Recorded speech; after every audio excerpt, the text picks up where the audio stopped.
Assalamualaikum warahmatullahi wabarakatuh. Waalaikumsalam warahmatullahi wabarakatuh.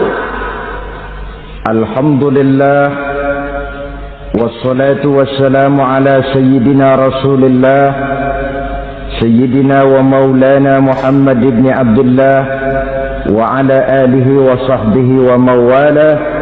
La hawla wa la quwwata illa billah, amma ba'du.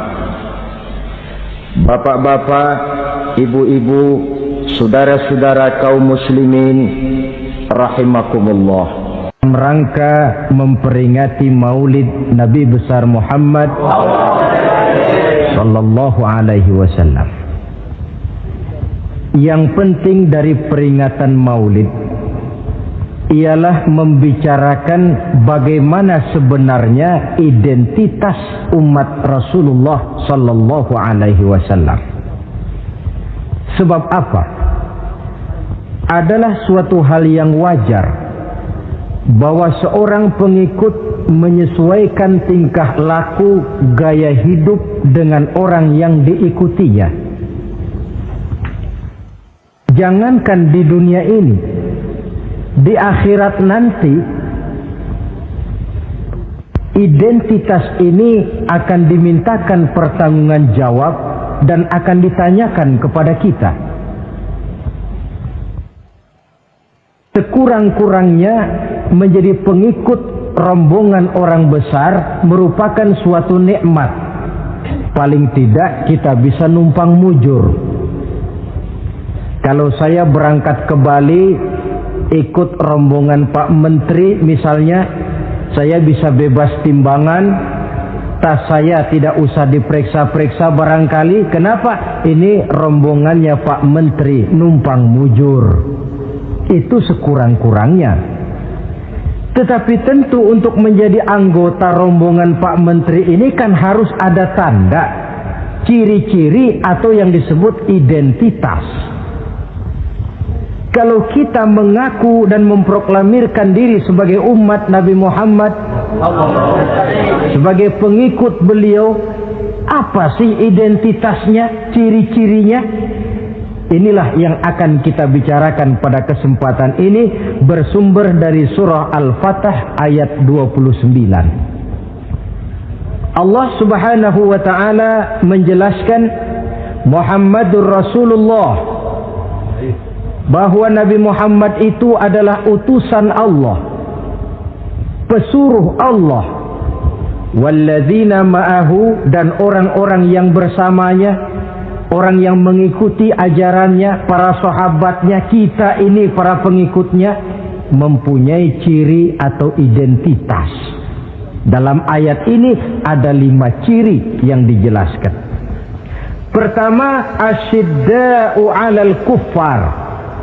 Pengikut Nabi Muhammad bersikap tegas kepada orang-orang kafir. Apa artinya tegas di sini? Saudara-saudara, tegas di sini artinya bukan main marah-marahan, tidak ngajak berkelahi, bukan juga menantang perang. Tegas di sini artinya mempunyai prinsip, mempunyai garis yang nyata di dalam keyakinan beragama. Garisnya apa? Tidak lain, lakum dinukum waliyadin. Bagi Tuhan agama Tuhan, bagi kami agama kami. Silahkan Tuhan melaksanakan agama Tuhan, kami akan melaksanakan agama kami. Kami menghormati Tuhan, Tuhan pun menghormati kami. Tetapi soal agama tidak usah dicampur adukkan.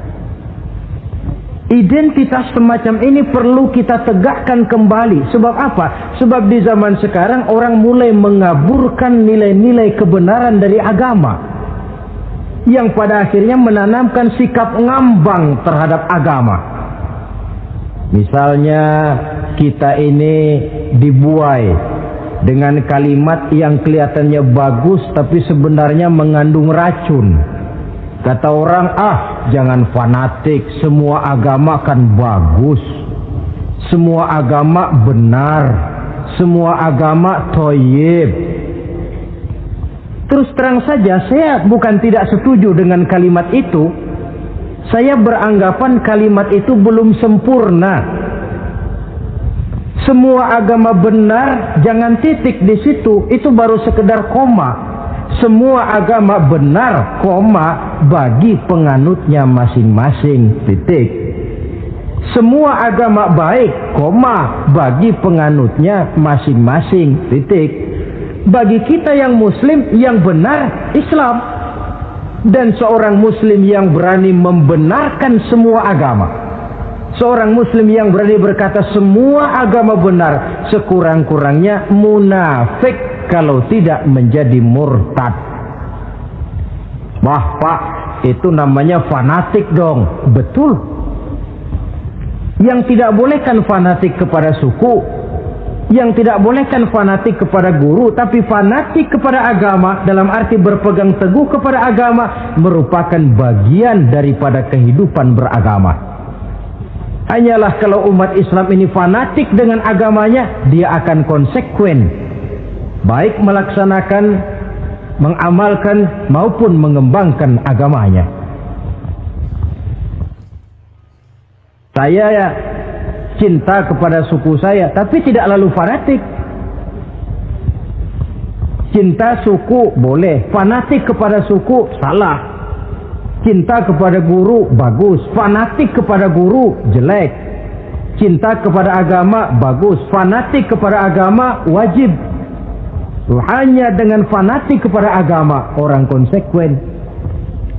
Yang jelek itu kan kalau sudah fanatisme kesukuan. Contoh, misalnya mentang-mentang orang Sunda, lalu ngomong saya ogah dengerin ceramah. Kenapa? Ustaznya bukan orang Sunda sih. Ini nggak bener, emangnya Nabi Muhammad kelahiran Ciamis? Kan tidak.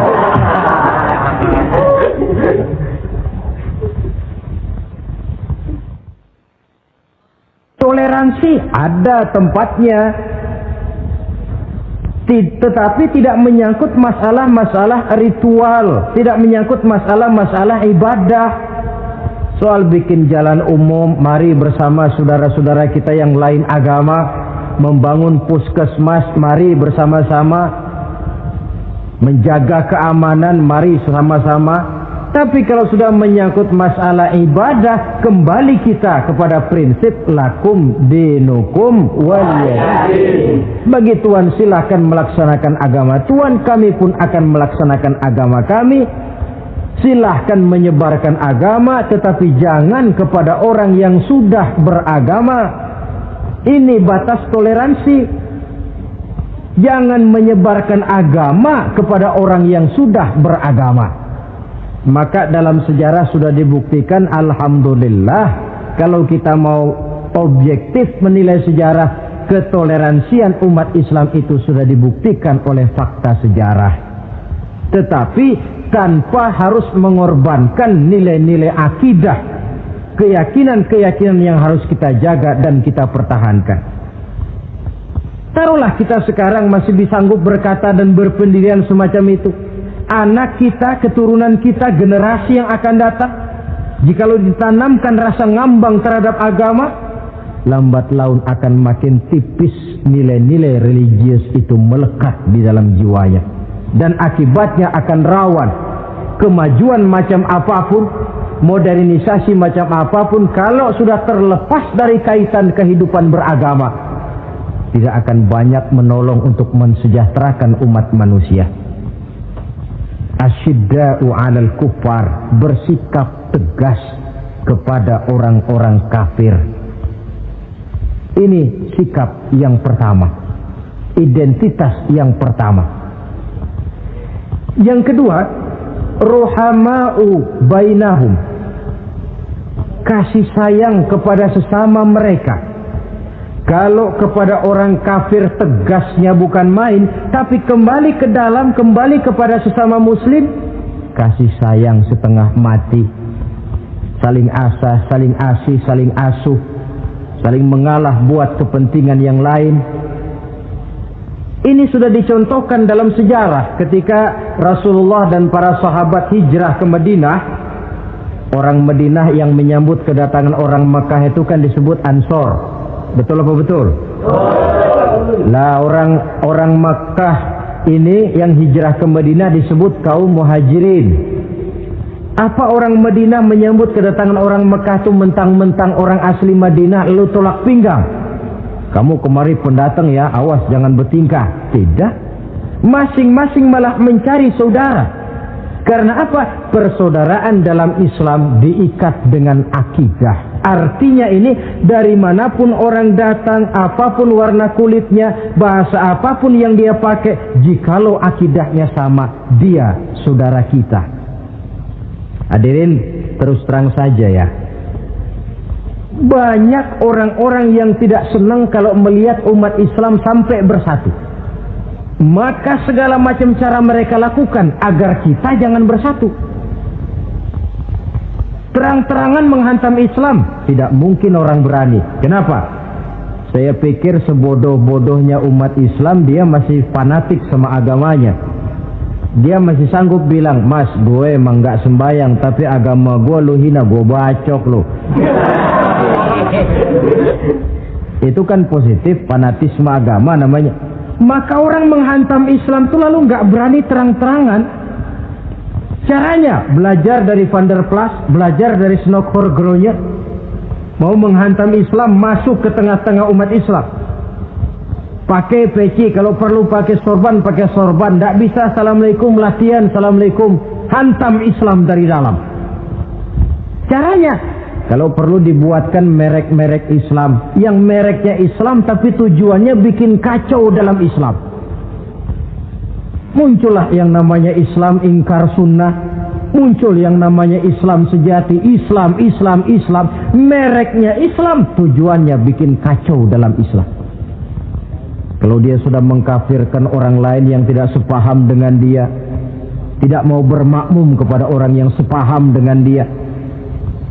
Kalau cara ini tidak kena, mereka putar lagu lama. Apa lagu lama itu? Lagu khilafiyah.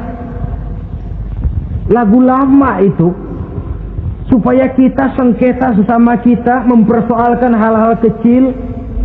Waktu terbuang, energi habis untuk mempermasalahkan hal yang tak pernah kunjung selesai. Sering kejadian toh di kampung-kampung. Yang satu pakai usolli, yang satu tidak, lalu pisah RT.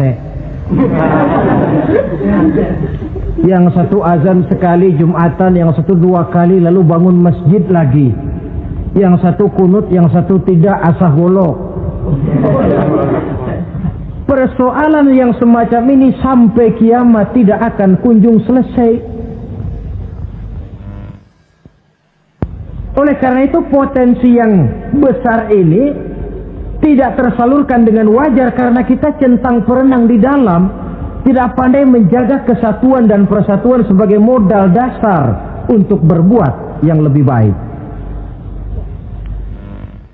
Adalah lebih baik kita ini mencari titik-titik persamaan dan bukan memperbesar pola perbedaan. Ruhama'u bainahum, kasih sayang sesama mereka. Imam Ghazali memberikan contoh kun kal yadain wala takun kal uzunain. Hai umat Islam, hiduplah kamu seperti 2 tangan. Saling asah, saling asih, saling asuh, saling mengalah buat kepentingan yang lain. Coba lihat 2 tangan kita, rukunnya bukan main. Kalau tangan kanan maju ke depan, kata yang kiri, oke, saya mengalah. Dia mundur ke belakang.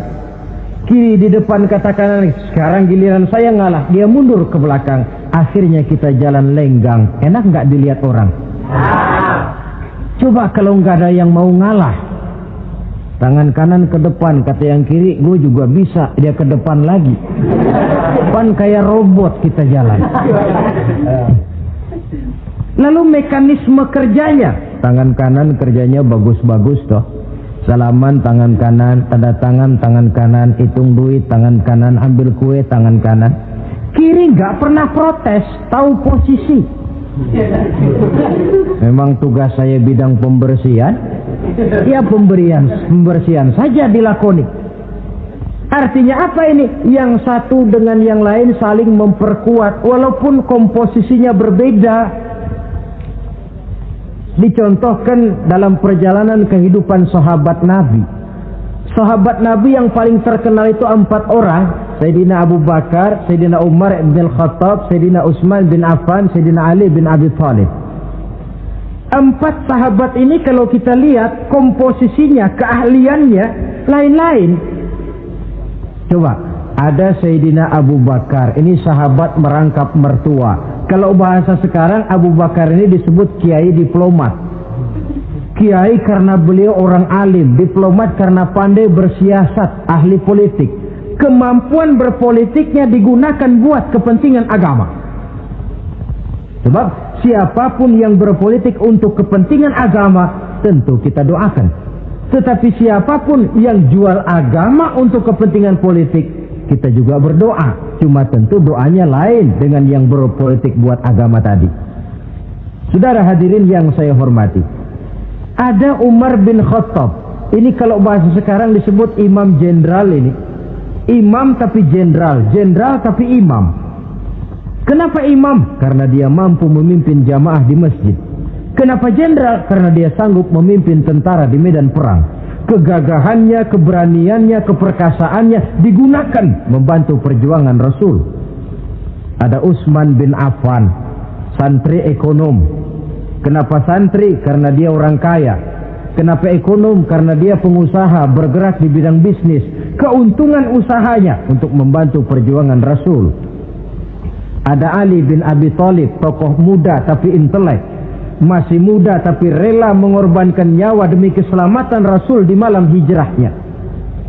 Alangkah nikmatnya umat Islam ini kalau punya kiai diplomat, imam jenderal, santri ekonom, pemuda intelek, yang masing-masing bekerja sama menunjang untuk kepentingan agama. Ruhama ubainahum, kasih sayang di antara sesama mereka. Mobil, kenal mobil enggak? Ya. Mobil itu baru bisa jalan dengan baik kalau seluruh onderdilnya kompak. Kalau yang satu sudah merasa dirinya lebih penting dari yang lain, alamat mobil udah deket mogok.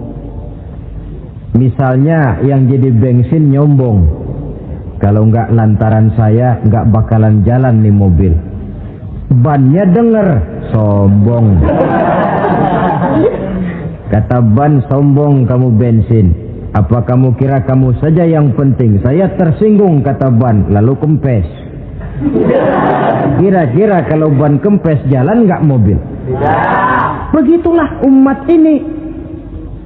Kayak satu bangunan, ada yang jadi jendela, pintu, tiang, genteng dan sebagainya, tetapi satu sama lain hendaknya saling memperkuat. Kalau tidak, kita ini pernah diramalkan oleh Nabi, yushiku an tada'a alaikumul umam kama tada'al akalatu ala qas'atiha. Satu saat akan datang di tengah-tengah kamu di mana keadaanmu waktu itu seperti makanan di meja makan. Coba bayangkan, menurut Rasul satu saat kondisi umat Islam akan seperti makanan di atas meja. Yang barat mau makan, yang timur mau santap, yang selatan mau ganyang, yang utara mau injak-injak. Satu saat kondisi umat Islam akan seperti itu. Heran sahabat, ya Rasulullah, kok kita bisa dikepung begitu rupa? Iya. Apa pada waktu itu jumlah kami sedikit ya Rasulullah? Tidak, kata Rasul. Bal antum yawma idzin katsir. Jumlahmu pada waktu itu banyak, besar, kamu mayoritas. Cuma sayang, kata Nabi, walakinnakum ghusaa'un ka ghusaa'is sail. Tetapi keadaanmu waktu itu seperti busa di lautan. Banyak tapi centang perenang. Banyak tapi tidak punya daya dan kekuatan. Dipermainkan gelombang lautan, dihempaskan ke tepian pantai tanpa punya makna dan arti. Mayoritas tapi nasibnya ironi. Lantaran apa ini? Kita tidak pandai menjaga kesatuan dan persatuan. Prinsip ruhama ubainahum, kasih sayang di antara sesama mereka, belum bisa kita wujudkan. Oleh karena itu, hadirin yang saya hormati, identitas yang kedua ini Mari kita tegakkan, menggalang kesatuan dan persatuan untuk kejayaan agama yang kita cintai. Soal posisi silahkan berbeda, soal profesi silahkan berbeda, tetapi hendaknya perbedaan ini tidak menyebabkan persimpangan tujuan. Satu sama lain saling memperkuat. Identitas yang kedua, bahwa kita sudah diikat dengan akidah, tidak oleh ras, warna kulit, suku, bahasa, oleh akidah. Satu kali orang sudah syahadat, dia adalah saudara kita. Sudah lewat masanya di mana kita umat Islam ini dikotak-kotakan, dan sudah datang waktunya di mana kita bersatu, saling menunjang, saling membantu, sehingga dengan demikian terwujudlah satu masyarakat yang diikat dengan nilai-nilai akidah. Ini yang kedua, kasih sayang kepada sesama muslim. Satu badan itu kalau yang satu sakit, yang lain kan akan ikut merasa sakit. Saudara jalan tengah malam, ibu jari tersandung batu, beletak. Begitu ibu jari tersandung batu, kontan, darah keluar, mulut bilang aduh, kepala ikut pusing, nggak pakai diundang. Solidaritas sosial yang terjadi secara reflektif. Tidak ada ibu jari tersandung mulutnya malah ngomel, rasain lo. Masa nyumpain badan sendiri, kan tidak mungkin. Tapi ini yang terjadi, kita lihat. Akibat apa? Tidak terwujudnya solidaritas sosial yang bersifat refleksif tadi. Nah, inilah saudara-saudara identitas yang kedua. Yang ketiga sekarang, pengikut Nabi Muhammad sallallahu alaihi wasallam itu cirinya yang ketiga, tarahum ruk'an sujjada. Engkau lihat mereka ruku dan sujud, mendirikan solat. Ini identitas, ciri. Di akhirat nanti akan diperiksa dengan seadil-adilnya. Siapa? Saya, Pak. Saya siapa? Pengikut Nabi Muhammad. Betul? Betul. Baik. Pengikut Nabi Muhammad itu tandanya ruka'an sujada, ruku dan sujud. Sampean ngaku umat Nabi Muhammad, sujud, pernah sembahyang? Sembahyang juga, Pak. Berapa kali? Nggak banyak-banyak, Pak, setahun 2 kali. Kapan itu? Idul Fitri sama Idul Adha. Kata petugas, syarat kurang, minggir. Sebab sering dikatakan sholat itu kan ada yang harian, ada yang mingguan, ada yang tahunan. Ada yang sholatnya harian. Yang harian ini juga 2 macam. Ada yang belang-belang, ada yang mulus. Kalau yang belang-belang itu kalau zuhur sholat, asar out. Asar kepegang, maghribnya melayang. Maghrib ketangkep, isaknya terbang. Itu lumayan ketimbang yang seminggu sekali, cuma Jumat saja.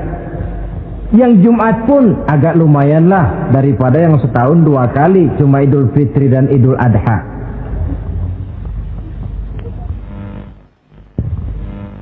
Tetapi bagaimanapun juga sholat ini memang merupakan keperluan dalam kehidupan kita. Ciri identitas yang memperkaya kepribadian. Pengikut Nabi orangnya ruku dan sujud. Sehingga di zaman sahabat tadi kondisi mereka digambarkan kalau siang seperti kuda perang, tetapi kalau malam seperti pendeta. Maksudnya apa? Di medan perang mereka gagah, tapi kalau sudah ruku dan sujud bukan main khusyuknya. Ruku dan sujud. Dengan kata lain, ciri pengikut Nabi Muhammad orangnya mendirikan sholat, Nah, masalahnya sekarang apa perlunya sholat dalam kehidupan kita? Yang jelas dia untuk menggembirakan Allah kok. Se-ASEAN orang tidak ada yang sholat, Allah tidak akan berhenti jadi Tuhan. Manfaatnya akan kembali kepada kehidupan. Nah, apa perlunya sholat dalam kehidupan kita? Ada beberapa hal yang bisa kita angkat ke permukaan tentang perlunya sholat ini.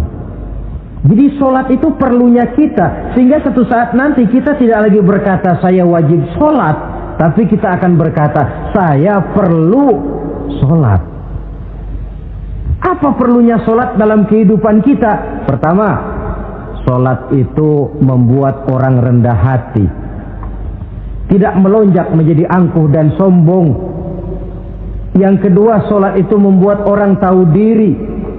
Yang ketiga, sholat itu mendatangkan ketenangan jiwa dan ketentraman batin lantaran orang punya sandaran vertikal kepada Allah. Sehingga agama menekankan benar ini bukan cuma untuk kita, tapi juga anak kita, keturunan kita. Sehingga Nabi mengajarkan, ajari didik anak-anakmu sholat pada umur 7 tahun. Kalau umur 10 tahun mereka sudah berani meninggalkan sholat, pukul. Bukan dengan tujuan menyakiti, tapi mendidik anak supaya disiplin dengan sholatnya. Kayaknya kita yang hidup di zaman serba modern ini, soal anak mau sholat atau tidak, kayaknya orang tua itu, kalau istilah anak sekarang, cuek-cuek aja. Jarang yang mengadakan inspeksi, pengecekan anaknya sudah sholat apa belum. Lalu sholatnya disiplin apa tidak?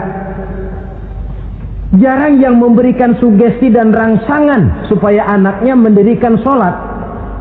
Saya jarang mendengar orang tua muslim yang berkata, nak, kalau kau hafal Fatihah dengan artinya bapak beliin sepatu baru. Nak, kalau kau hafal juz amma, bapak beliin sepeda. Sugesti untuk hal-hal yang bersifat agama sangat langka.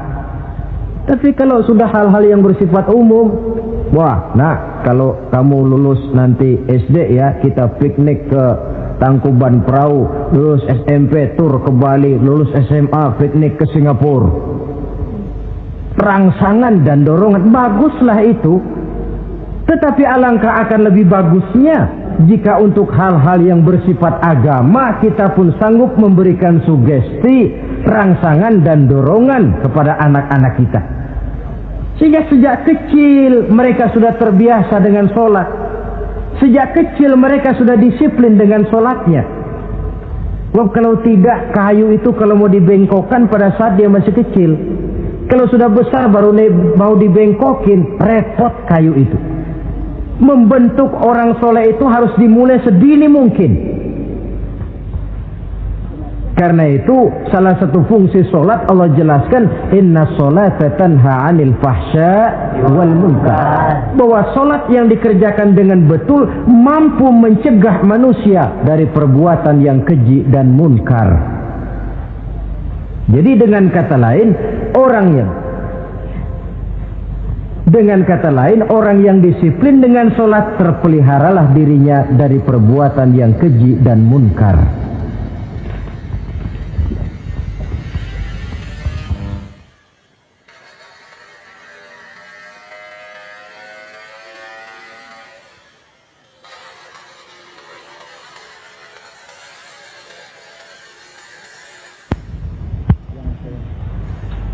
Hadirin yang saya hormati, suatu kenyataan barangkali yang memang tidak bisa kita pungkiri, bahwa kemajuan ilmu pengetahuan dan teknologi sekarang ini makin mengagumkan. Dunia seolah-olah telah dirombak oleh manusia dari sebuah daerah kosong menjadi gedung-gedung pencakar langit yang tinggi. Orang sudah bertandang ke bulan, dan dalam beberapa tahun mendatang boleh jadi akan bertandang pula ke planet-planet lainnya. Kekurangan air minum bisa diatasi dengan penyulingan air laut. Kekurangan areal pertanian bisa diatasi dengan merombak gurun pasir yang gersang dan tandus menjadi sawah ladang yang menghasilkan kebutuhan hidup manusia. Tapi seiring dengan itu menjadi pertanyaan, makin sejahterakah umat manusia? Tercapaikah kebahagiaan? Pada sisi lain kita melihat kemajuan itu melahirkan hal-hal yang tidak kita harapkan. Apa yang kita sebut dengan penyakit dunia modern, yang rupanya makin banyak dokter, makin banyak juga penyakit, makin banyak rumah sakit, makin aneh nama penyakit. Pola yang paling berbahaya ialah jikalau kemajuan itu menyebabkan manusia sampai mendewa-dewakan ilmu dan teknologi. Dan ini yang sering saya istilahkan dengan berhala abad 20. Kalau dulu orang menyembah berhala yang namanya Latta, Uzza, Manat, Hubal, orang zaman sekarang secara tidak langsung banyak yang menjadi penyembah komputer, penyembah sains dan teknologi, mendewa-dewakan otak, lalu lupa bahwa sepanjang yang bisa dilakukan oleh manusia adalah berusaha dan berusaha, sementara ketentuan mutlak datang dari Allah Subhanahu wa ta'ala. Disinilah perlunya ruku dan sujud, agar manusia tahu benar hakikat dari mana dia datang, di mana dia sekarang, mau apa dia di sini, dan kemana dia akan pulang. Oleh karena itu, pada kesempatan ini saya mengajak, marilah identitas ini kita tegakkan dalam diri kita, menjadi pengikut yang ruku dan sujud di hadapan Allah. Sebab di sana terdapat sumber kekuatan, baik dia kekuatan batin, kekuatan jiwa, kekuatan dalam semangat perjuangan, kekuatan dalam menegakkan yang ma'ruf dan menghancurkan yang munkar. Sandaran kita kepada Allah. Saudara mungkin masih ingat ketika Rasulullah dan Abu Bakar hijrah, mereka berdua tidak langsung ke Madinah tapi berada di Gua Sur, 3 malam 2 hari lamanya. Orang kafir Quraisy yang mengejar sampai juga di mulut gua itu. Andai kata mereka menengok saja ke bawah, sudah kelihatan Nabi dan Abu Bakar, tapi mereka tidak menoleh. Nabi dengan mantap berkata kepada Abu Bakar, la takhaf wa la tahzan ya Abu Bakar, innallaha ma'ana. Abu Bakar, kau tidak usah takut, tidak usah sedih, Allah bersama kita. Ucapan ini mantap kalau diucapkan oleh orang yang ruk'an sujada, benar-benar sujud kepada Allah, mempunyai backing yang tidak kepalang tanggung, yang serba maha. Ya, itu kalau memang saudara perlu cari backing, jangan kolonel tanggung, jangan brigjen tanggung, carilah backing yang serba maha, maha gagah, maha kaya, maha tahu, maha segala-galanya. Berbackinglah kepada Allah saja dengan jalan ruk'an sujada, ruku' dan sujud dalam kehidupan ini. Ini identitas yang ketiga. Yang keempat sekarang, pengikut Nabi itu apa tandanya? Yabtaghuna fadlan minallah wa ridwana. Mereka selalu mencari karunia dan keridhaan Allah. Karunia dan keridhaan. Jadi tidak hanya mencari sekedar karunia, tetapi juga mencari ridho. Oleh karena itu seorang pengikut Rasul, di dalam dia berdagang misalnya, dibatasi oleh pertanyaan, cara saya ini Allah ridho apa tidak? Dia cari rezeki, dibatasi oleh pertanyaan, Allah ridho apa tidak? Dia menginginkan jabatan yang tinggi, tapi tetap dalam kerangka pertanyaan, kalau cara ini Allah ridho apa tidak? Sehingga tidak lantas menghalalkan cara apapun halal asal tujuan tercapai, itu kan caranya PKI. Asal tujuan tercapai, cara apa saja halal. Seorang muslim pengikut baginda Nabi tidak diajarkan semacam itu. Kenapa perlu mencari keridhaan Allah, karunia yang Allah ridho? Karena apapun yang kita pakai, apapun yang kita makan terutama, jikalau bersumber dari sesuatu yang Allah tidak ridho, katakan yang haram misalnya, akan mempengaruhi gaya dan gerak hidup kita. Contoh, kata Imam Ghazali, kalau engkau terlalu senang memakan makanan yang haram, dia akan mempengaruhi caramu berpikir sehingga kau akan cenderung berpikir yang haram. Mencari karunia yang Allah ridho, dan hidup itu kalau sudah mendapat ridho Allah, sudah satu kenikmatan yang tidak bisa dibeli dengan nilai materi yang bagaimanapun banyaknya. Karena itu biarlah kita orang mukmin ini di dunia hidup kaya asal Allah ridho saja, gak apa-apa. Biar rumah kita gedung, punya mobil bagus, uang banyak, kalau Allah ridho enak. Daripada sudah melarat tinggal di pinggir kali, rumahnya gubuk, Allah marah lagi. Kapan mau seneng orang macam begitu? Jadi biarlah kita ini bahagia di dunia, asal di akhirat masuk surga, nggak apa-apa. Mencapai kebahagiaan di dunia dan di akhirat. Cari karunia Allah sebanyak-banyaknya, karena memang bumi dan segala fasilitasnya diperuntukkan bagi manusia, dan karunia Allah itu ada dimanapun kita pergi. Dahulu ketika turun perintah hijrah, sebagian sahabat berpikir-pikir, kalau saya hijrah ke Madinah, di Madinah mau makan apa saya? Ini Mekah kan jelek-jelek, kampung sendiri. Umpama kepepet ngutang-ngutang dikit orang masih percaya lah, kalau ke Madinah ngutang sama siapa? Takut dia kalau hijrah ke Madinah tidak dapat makan. Allah memberikan jaminan, qul li'ibadiyallazina amanu inna ardi wasi'ah fa iyaya fa'budu. Katakan kepada mereka Muhammad, hai hamba-hambaku yang beriman, bumiku ini luas. Di Mekah kau makan, hijrah ke Madinah juga kau akan makan. Apalagi hijrahmu karena membela agama. Jangan karena membela agama kau takut kelaparan. Artinya apa? Karunia Allah itu ada dimanapun. Kalau kita mau berusaha, tetapi jangan lupa usaha itu harus yang Allah ridho. Kalau sekedar hasil usaha cara apapun boleh, ya dapat, tetapi tanpa ridho semuanya tidak akan membawa ketenangan, ketentraman dan kebahagiaan. Allah itu kan maha pengasih, tidak pilih kasih katanya. Artinya apa?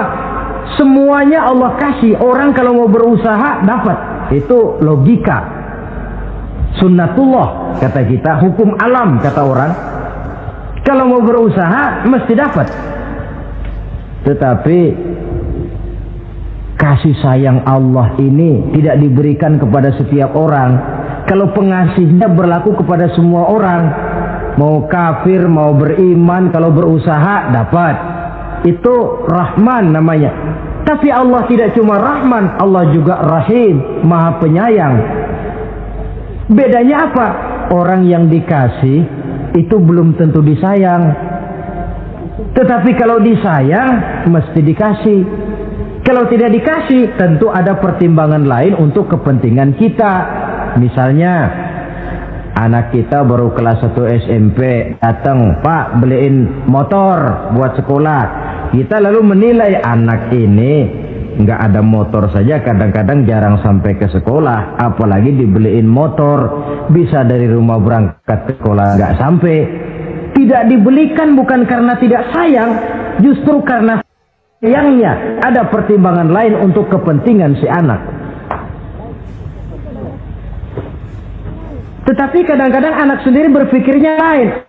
Bapak katanya sayang, minta dibeliin motor saja tidak dibelikan. Dia menilai orang tuanya tidak sayang, padahal justru sayangnya lalu tidak dibelikan. Begitulah satu contoh kecil dari keridhaan Allah ini. Jika Allah sudah memberikan ridhonya kepada kita, segala yang kita mau diberikannya. Kalau tidak juga diberikan, tentu ada manfaatnya untuk kemaslahatan kita. Allah maha tahu. Misalnya orang mengeluh, saya akan sembahyang rajin, ngapa rezeki seret bener sih? Apa saya berhenti lagi sholat? Allah lebih tahu. maslahatnya. Barangkali potongan kayak kita ini kalau diberikan rezeki banyak sedikit lalu berhenti ke masjid. Rezeki lu segini aja dah, lu jadi rajin ke masjid. Ada manfaatnya buat kepentingan kita. Mencari karunia yang Allah ridho. Dalam alam yang terbentang luas ini karunia Allah terhampar luas. Tinggal kita mencari, dan untuk mencari itu diperlukan keahlian. Keahlian hanya timbul karena pendidikan. Makin ke depan persaingan hidup makin tajam tanpa membekali diri. Terutama generasi kita yang akan datang, anak-anak kita. Boleh jadi mereka akan tersudut ke pojok-pojok kehidupan untuk kemudian lebih banyak jadi penonton daripada sekedar pemain. Dan kerugian akan kembali kepada kita. Karena itu cari karunia Allah sebanyak-banyaknya, tapi dengan garis bawah yang Allah ridho. Sekali lagi, carilah karunia Allah sebanyak-banyaknya dalam kehidupan ini, tetapi dengan menggarisbawahi yang Allah ridho. Inilah identitas yang keempat. Yang kelima sekarang, identitas yang terakhir, simahum fi wujuhihim min athari sujud. Di muka mereka ada tanda bekas sujud. Ini pengikut Rasulullah sallallahu alaihi wasallam. Bekas sujud, iya. Apa bekas sujud itu? Apa jidatnya hitam kebanyakan sujud? Mungkin.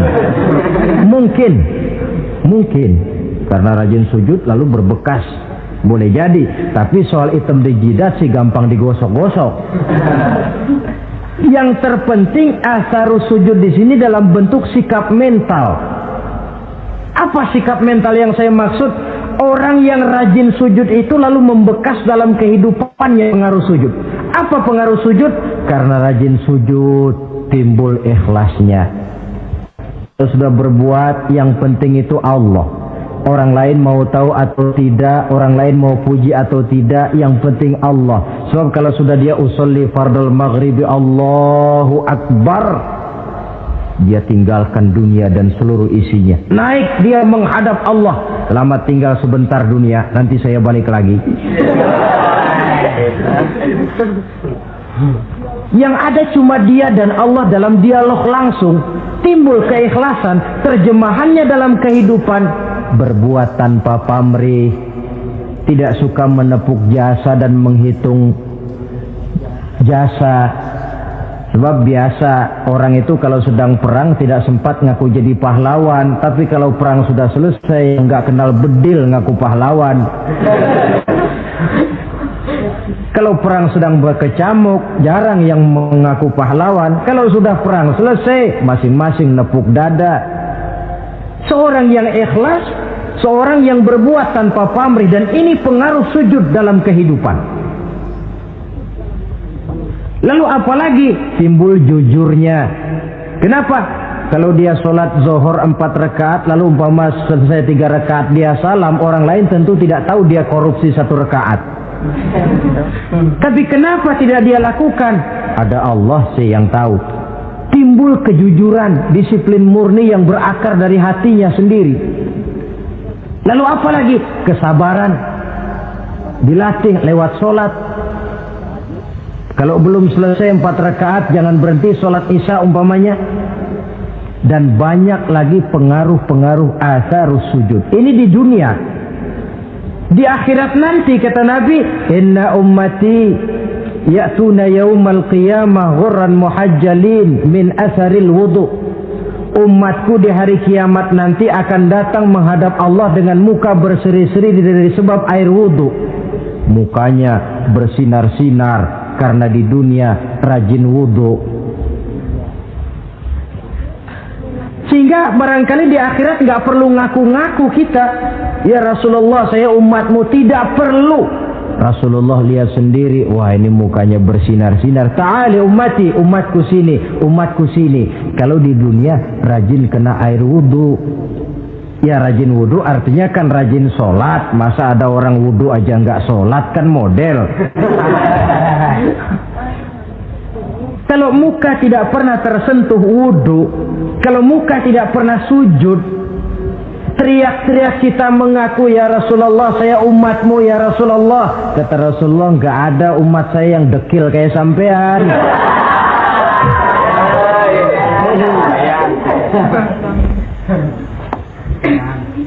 Itulah sebabnya pada kesempatan ini saya mengajak, mari membiasakan diri berwudu. Tidak cuma untuk sholat. Saudara mau berangkat ke kantor, wudu dulu, bagus. Saudara mau pergi berdagang, wudu dulu, cakep. Saudara mau pergi kuliah, mau pergi sekolah, wudu dulu, bagus. Di samping kebersihan jasmani, juga kebersihan rohani. Tengok saja. Kalau kita membasuh tangan pada saat wudu, mulai Allahumma inni as'aluka yumna wal barakah wa a'udzubika minasyu'mi wal halakah. Itu kan yang kita baca. Ya Allah, saya mohon keberkahan di dua tangan ini, supaya tangan ini kalau dibawa dagang untung, dibawa menanam lalu panen, dibawa berusaha menghasilkan rezeki. Dan saya berlindung kepadamu ya Allah, jangan sampai tangan ini membawa kesialan dan kecelakaan. Berlindung kepada Allah jangan sampai jadi punya tangan sial, dipakai dagang rugi, dipakai nanam pohonan mati, dipakai mukul orang. Tangan sial. Dari itu saja sudah memberikan sugesti untuk rohani kita. Kebersihan jasmani, kebersihan rohani terpelihara karena wudu.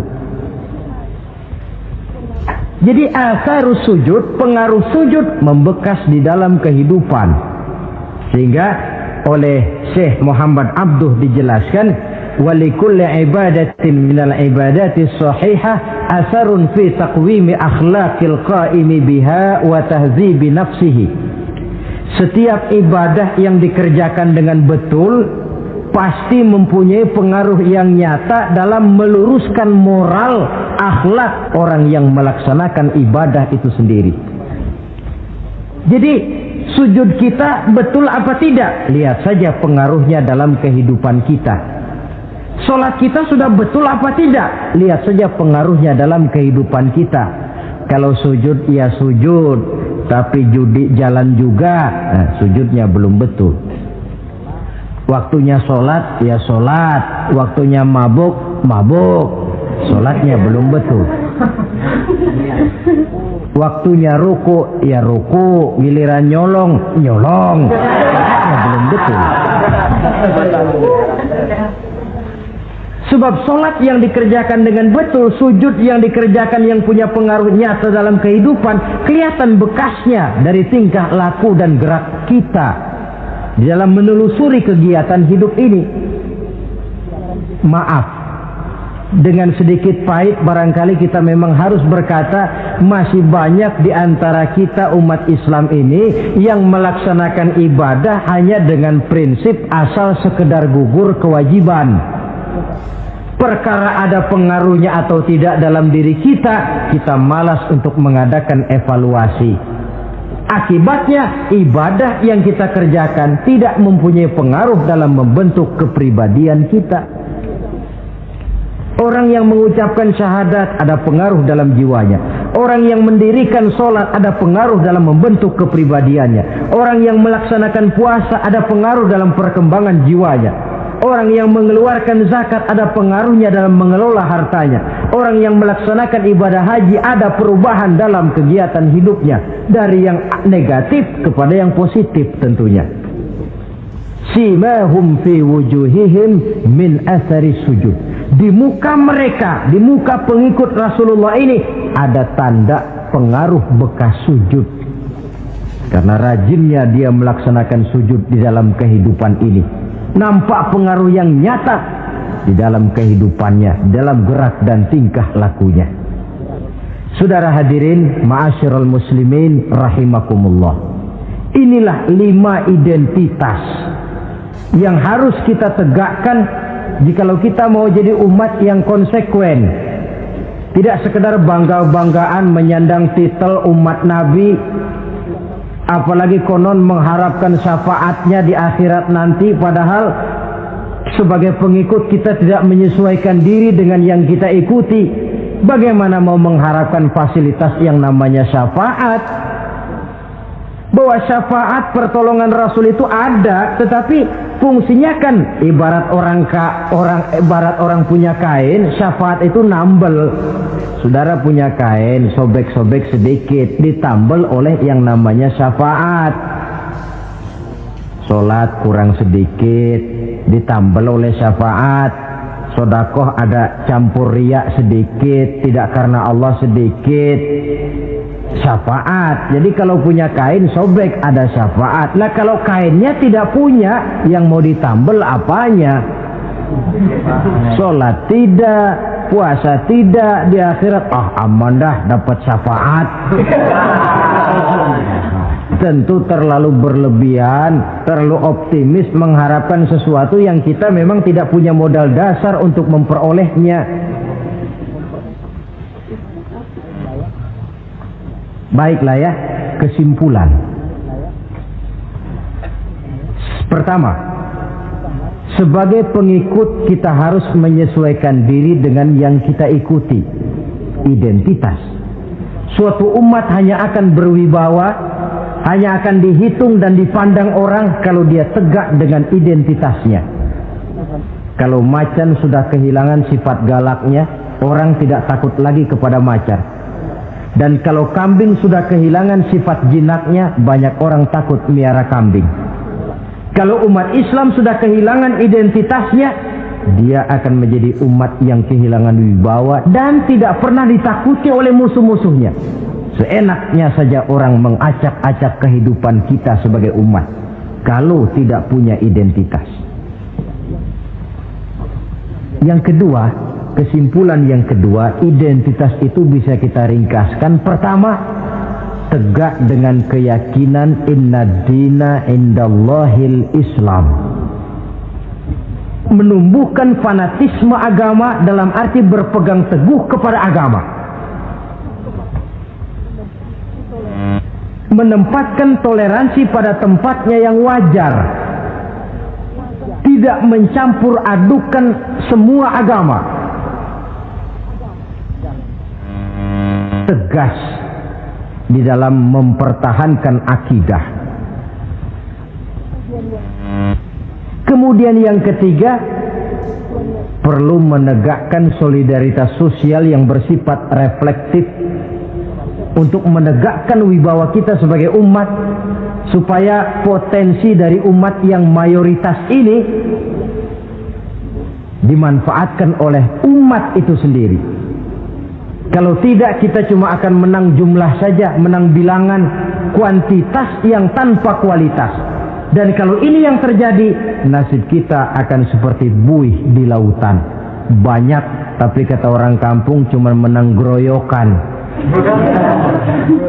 Tidak punya daya dan kekuatan, dicampakkan orang ke kiri dan ke kanan, hanyut oleh arus. Bukan menciptakan arus, tapi malah hanyut oleh arus. Bukan menciptakan model, tapi malah mengikuti model. Bukan menciptakan irama tersendiri, malah diatur oleh irama orang lain. Ini yang menyebabkan ironi. Tegaklah dengan kesatuan dan persatuan, dengan lebih memperbanyak mencari titik-titik persamaan dan bukan memperbesar titik-titik perbedaan. Yang keempat, rukuk dan sujud sebagai sandaran vertikal kepada Allah. Selama kita umat ini masih rajin rukuk dan sujud, selama itu pula nilai optimisme masih ada dalam jiwa dan diri kita. Ya Allah, persilahkan orang memperlakukan kami sesuka hatinya, tapi kami yakin ya Allah, Engkau tidak akan mendiamkan. Satu saat pertolonganmu mesti datang. Itu akan mantap kita ucapkan kalau kita melaksanakan rukuk dan sujud. Tertimpa tangga, jatuhnya sakit, ketimpa tangga lagi, musibah yang beruntun. Rukuk dan sujud sebagai sandaran vertikal. Yang kelima, karunia Allah dan keredoan Allah jangan dipisah. Cari karunia sebanyak-banyaknya, tetapi dalam batas-batas yang diridhoi Allah. Sebab kalau tidak, karunia itu akan makin membuat kita jauh dari Allah. Ilmu karunia itu. Tapi kalau tidak diridhoi Allah, Nabi ingatkan, man izdada ilman wa lam yazdad huda, lam yazdad minallahi illa bu'da. Orang yang bertambah ilmu tapi tidak bertambah hidayah, dia hanya akan semakin jauh dari Allah. Jauh dari Allah menimbulkan kegersangan dalam jiwa, kepanasan dalam hati, sehingga jauhlah kita dari ketenangan hidup. Karunia yang Allah ridho, dan Islam melarang umatnya untuk berpangku tangan menunggu keajaiban dari langit. Berusaha, berikhtiar, berdoa, lalu bertawakal kepadanya. Yang terakhir, hendaknya ibadah yang kita kerjakan dievaluir, ditinjau kembali apa pengaruhnya dalam kehidupan kita. Sebab setelah selesai melaksanakan suatu ibadah, hendaknya nilai ajaran yang terkandung dalam ibadah itu bisa kita terjemahkan dalam kehidupan kita. Sehingga gerak kita dalam sholat dengan tingkah laku kita di luar sholat ada kesinambungan. Gerak kita di dalam bulan Ramadan dengan tingkah laku kita di luar Ramadan ada kesinambungan. Namanya ibadah yang kita kerjakan ada pengaruhnya dalam memperbaiki kehidupan kita. Dengan satu prinsip, ibadah itu kita kerjakan adalah kemanfaatannya kembali kepada kehidupan kita. Saudara hadirin yang saya hormati, inilah pembicaraan kita pada pertemuan kita kali ini. Dengan harapan tentunya dalam memperingati Maulid kita tidak hanya sekedar melakukan satu tradisi, tidak hanya sekedar hura-hura, tidak hanya sekedar ikut-ikutan. Sebab bagaimanapun peringatan semacam ini bukan tujuan. Ini cuma sekedar alat. Kalau peringatannya yang jadi tujuan, selesai memperingati, selesai sudah. Kayak saudara tujuannya mau ke Bogor. Kira-kira kalau sudah sampai Bogor pulang lagi enggak? Pulang. Kenapa? Tujuan sudah tercapai. Tujuannya cuma memperingati Maulid. Sudah selesai. Ya sudah selesai segala-galanya. Yang tidak sholat kembali tidak sholat. Yang teler kembali teler. Pokoknya kan udah Maulid. Itu kalau dijadikan tujuan. Maulid sekali lagi bukan tujuan, cuma sekedar alat. Tujuan kita diantaranya mencari identitas, menyesuaikan diri sebagai seorang pengikut dengan Rasulullah yang kita ikuti itu. Inilah pembicaraan kita kali ini. Mudah-mudahan 5 identitas ini Allah berikan kekuatan untuk bisa kita tegakkan dalam diri kita masing-masing, sehingga kebanggaan sebagai pengikut Nabi dibuktikan dengan amal perbuatan kita. Terima kasih banyak atas segala perhatian. Mohon maaf atas segala kekurangan. Usikum wa iyaya bitaqwallah. Wassalamualaikum warahmatullahi wabarakatuh. Waalaikumsalam warahmatullahi wabarakatuh.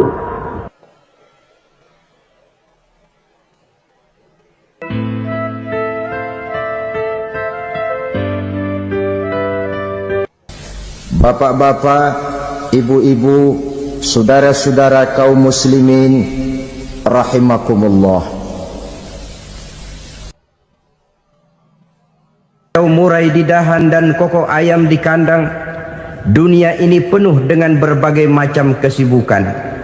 Sejak dari petani yang turun ke ladang, pedagang yang berangkat ke pasar, pelajar yang menuju sekolah, sampai kepada pegawai yang berangkat ke kantor, seluruhnya tidak lain untuk mencari sesuatu yang bernama bahagia.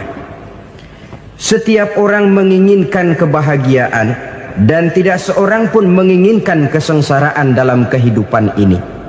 Namun nyatanya tidak setiap orang yang ingin bahagia mengetahui jalan yang harus ditempuhnya untuk sampai kepada kebahagiaan itu. Maka pada kesempatan pertemuan kali ini saya ingin menyampaikan sebuah hadis dari junjungan kita baginda Nabi besar Muhammad sallallahu alaihi wasallam yang termuat dalam kitab Mukhtarul Ahadits An-Nabawiyah, di mana beliau bersabda, arba'un min sa'adatil mar'i. Ada 4 perkara yang merupakan tanda dari orang bahagia. Saya mau tanya, di antara saudara-saudara yang hadir di sini, apa ada yang kepengen jadi orang sengsara? Ya. Seluruhnya tentu ingin mendapatkan kebahagiaan. Maka menurut resep dari Nabi kita, tanda orang bahagia itu 4. Jadi kalau saudara ingin bahagia, harus mempunyai 4 perkara ini. Yang pertama, orang bahagia itu kata Nabi, darun wasi'un. Punya rumah biar bagus asal gede.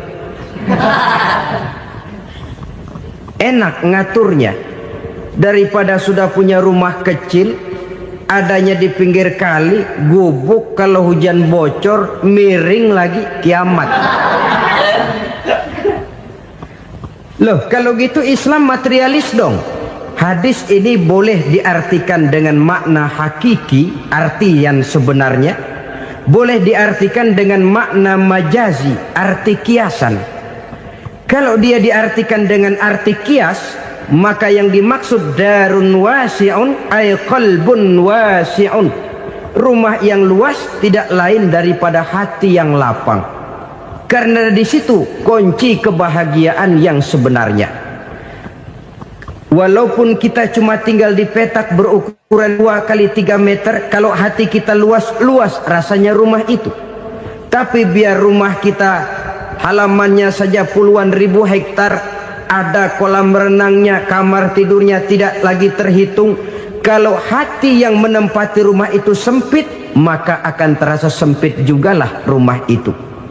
Tempat bergantungnya tidak lain adalah hati. Marilah kita mencoba melihat berbagai pandangan orang tentang bahagia ini.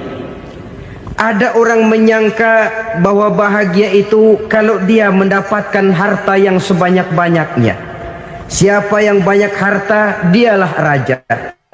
Apa yang dia mau, seluruhnya bisa dibeli. Keamanannya, dia bisa menyewa petugas. Seluruh fasilitas untuk menyenangkan kehidupannya bisa dibeli. Pendeknya, hartalah segala-galanya dalam kehidupan. Sampai ada pepatah mengatakan, innad darahima fil amakini kulliha taksur rijala mahabatan wa jalala. Sesungguhnya harta, dinar, dirham, uang di mana-mana selalu bikin hebat orang yang memilikinya. Coba lihat, orang yang punya duit sama yang enggak punya duit, jangan gaya hidupnya, gaya jalannya aja lain.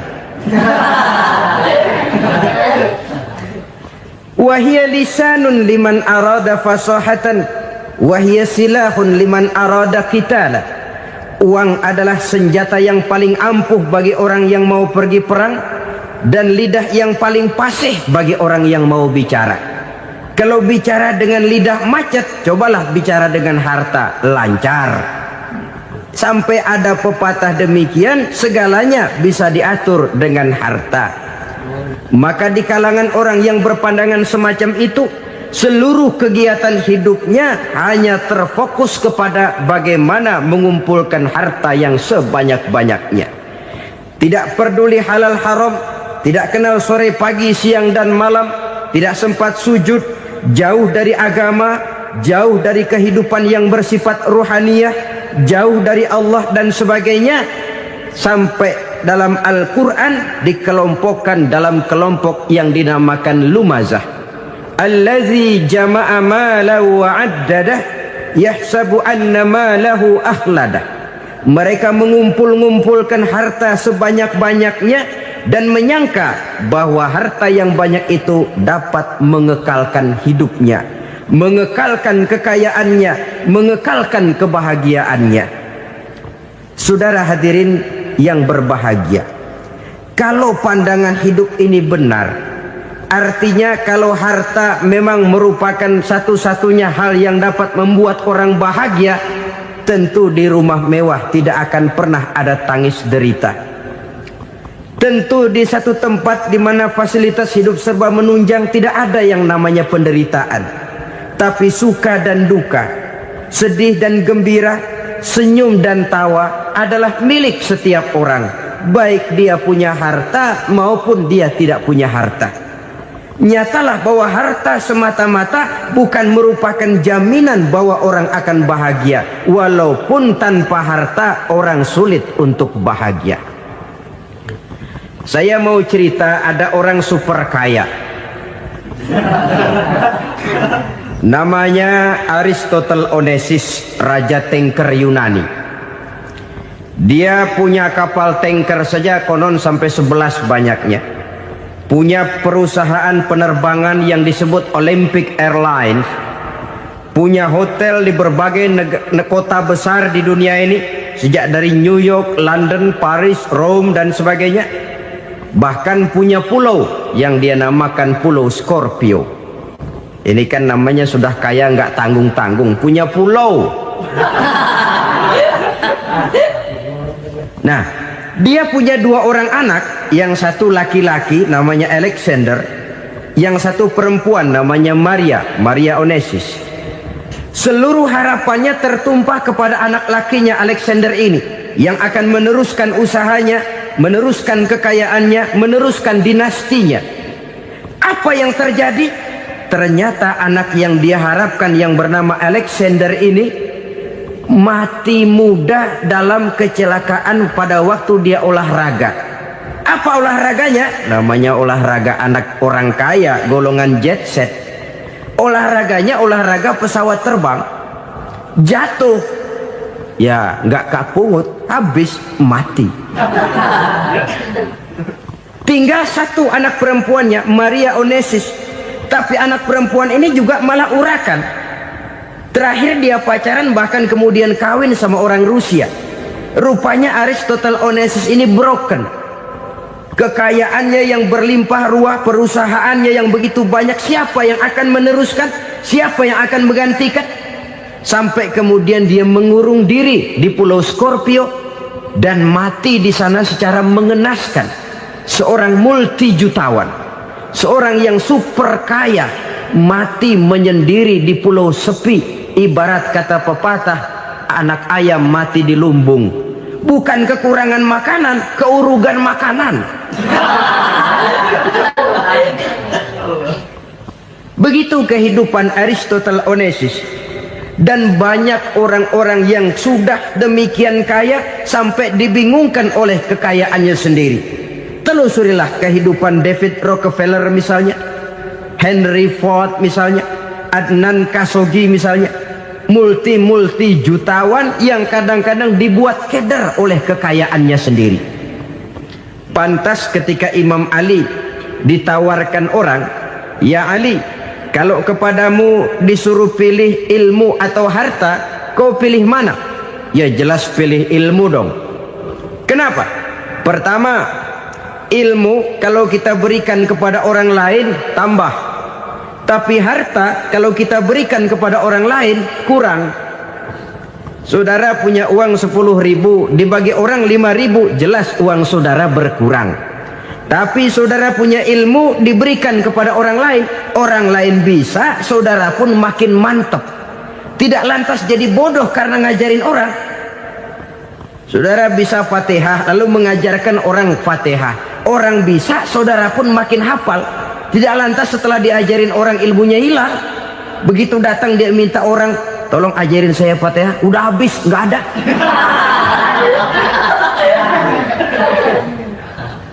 Yang kedua kata Imam Ali, ilmu menjaga kita. Kalau harta kita yang harus jaga. Makin banyak ilmu makin terpelihara diri seharusnya. Tetapi makin banyak harta makin bingung kita jaganya. Sampai kadang-kadang kalau perlu seluruh keliling rumah dipasangi alarm. Belum cukup disewakan anjing besar-besar, pasang di depan pintu, awas anjing galak. Masih belum cukup juga, cari centeng tukang-tukang kepruk jaga rumah. Masih terasa belum aman, padahal rumahnya dikelilingi tembok besar. Di balik tembok ada pintu-pintunya tebal. Di balik pintu itu terbuka masuk kamar, kamar pun ada pintunya, pintunya pun kuat. Masuk ke dalam kamar ada lemari, lemarinya pun pintunya kuat, dikunci, kuncinya pun kuat. Tapi terhadap seluruhnya yang timbul cuma sekedar was-was saja. Kesimpulannya sekali lagi, tanpa harta orang memang sulit untuk bahagia. Tapi harta semata-mata tidak merupakan jaminan orang akan bahagia. Dengan hati yang luas, itu modal utama untuk mencapai kebahagiaan hidup. Orang yang hatinya luas, saudara-saudara, punya hati yang lapang, melihat kenyataan hidup ini, dia bersyukur senantiasa kepada Allah. Lantas tidak timbul hasud dan iri hatinya. Oleh karena itu jiwanya selalu lapang. Kalau tidak, cupik hati namanya, dangkal pandangan, tidak senang melihat orang lain dapat nikmat, dan itu sering dijadikan contoh. Kalau orang yang lapang dada, dia lihat tetangganya beli TV baru, dia berkata, alhamdulillah ya, tetangga kita beli TV, mudah-mudahan kita bisa ikut nonton. Lapang dadanya. Tapi orang yang sempit hati, lihat tetangga beli televisi, meriang. Enggak diapa-apain, meriang. Besoknya dengar tetangga beli motor, makin sakit, ke rumah sakit. Lalu di rumah sakit dengar tetangganya beli mobil, mati. Disiksa oleh perasaannya sendiri. Orang kalau hati sudah sempit dalam hidup, kemanapun dia pergi, sempit rasanya medan kehidupannya. Kemudian kita melihat juga ada orang yang menilai bahwa bahagia itu katanya kalau punya kedudukan yang tinggi, pangkat yang agung, wibawa yang besar. Mungkin betul, tapi mungkin juga tidak. Bergantung kepada hati orang yang punya pangkat itu. Sama dengan harta tadi. Harta akan membawa bahagia kalau dia jatuh ke tangan orang yang berhati lapang. Tapi harta akan jadi bencana kalau jatuh ke tangan hati orang yang sempit. Pangkat akan membawa bahaya kalau jatuh di tangan hati orang yang sempit. Lebih dari itu, kenyataan mengajarkan kepada kita bahwa ternyata pangkat dan jabatan tidak selamanya memberikan kebahagiaan dalam kehidupan. Bahkan resikonya kelewat besar.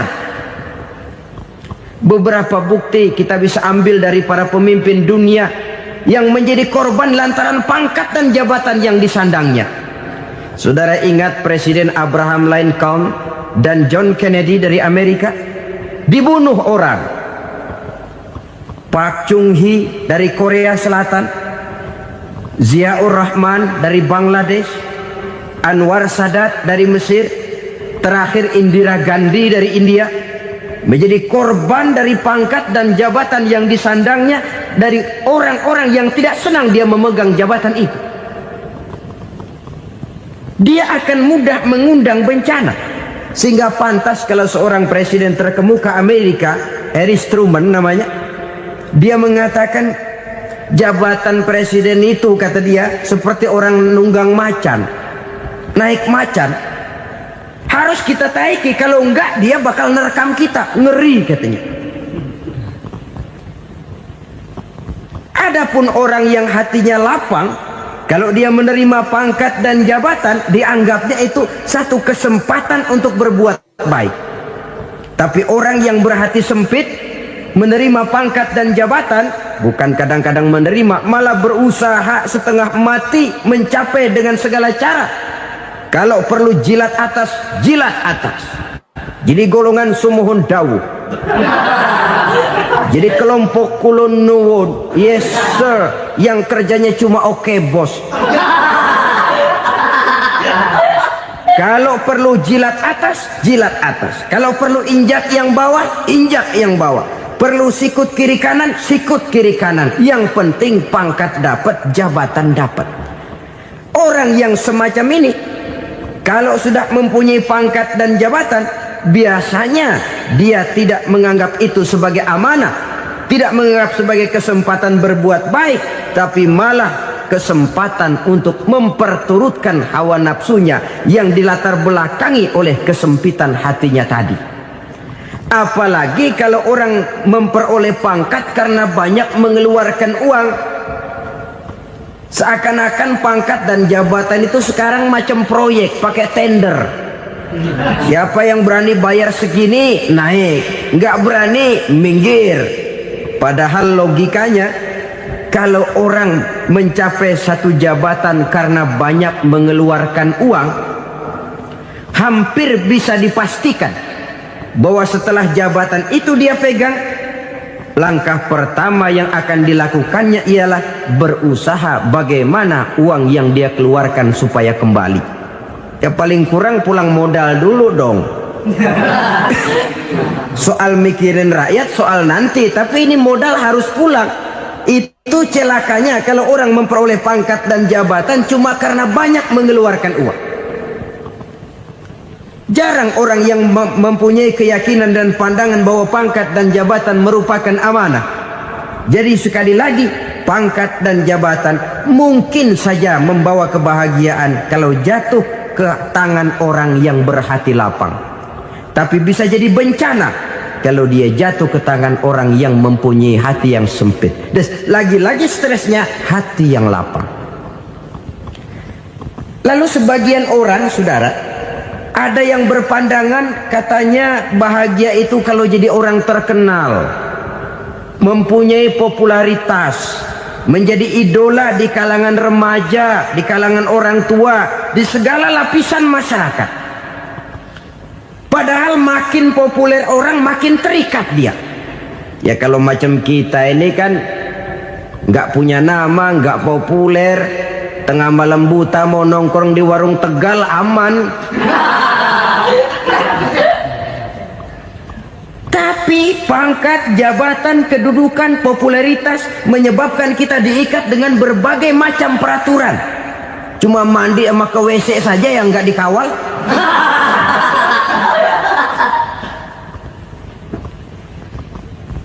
Benarkah popularitas, ketenaran membawa kebahagiaan? Mungkin. Ya, tapi mungkin juga tidak. Kenapa? Banyak orang-orang populer yang mengakhiri hidupnya secara tragis. Kita ambil beberapa nama. Di Amerika tahun 60-an ada bintang seksi paling terkenal yang dijuluki seks bom. Bom seks. Sampai sekarang jadi legenda, namanya Marilyn Monroe. Singkatan doublenya itu inisialnya MM, Marilyn Monroe. Terkenal top sampai dia mati tahun 62, namanya sekarang masih saja dibicarakan orang. Kenapa dia bunuh diri? Tidak punya hartakah dia? Banyak. Kurang populerkah dia? Seluruh dunia mengenalnya. Sejak rakyat kecil sampai pejabat tinggi dia punya hubungan. Kenapa? Jenuh. Dia terlahir dalam keadaan yatim. Setelah itu tidak lama dia berangkat remaja, ibunya meninggal. Pindah dari wanita asuh ke wanita asuh sampai 12 orang ibu angkatnya. Dan kekecewaan yang paling parah, setiap laki-laki yang dekat dengannya hanya seperti kapal berlabuh. Datang dan pergi silih berganti. Padahal dia merindukan seseorang yang bisa melindungi hidupnya. Dia rindukan itu dan dia tidak pernah menemukan. Itu yang akhirnya menyebabkan dia minum pil tidur kelewat dosis, minum obat tidur kebanyakan. Ya tidur terus sampai sekarang.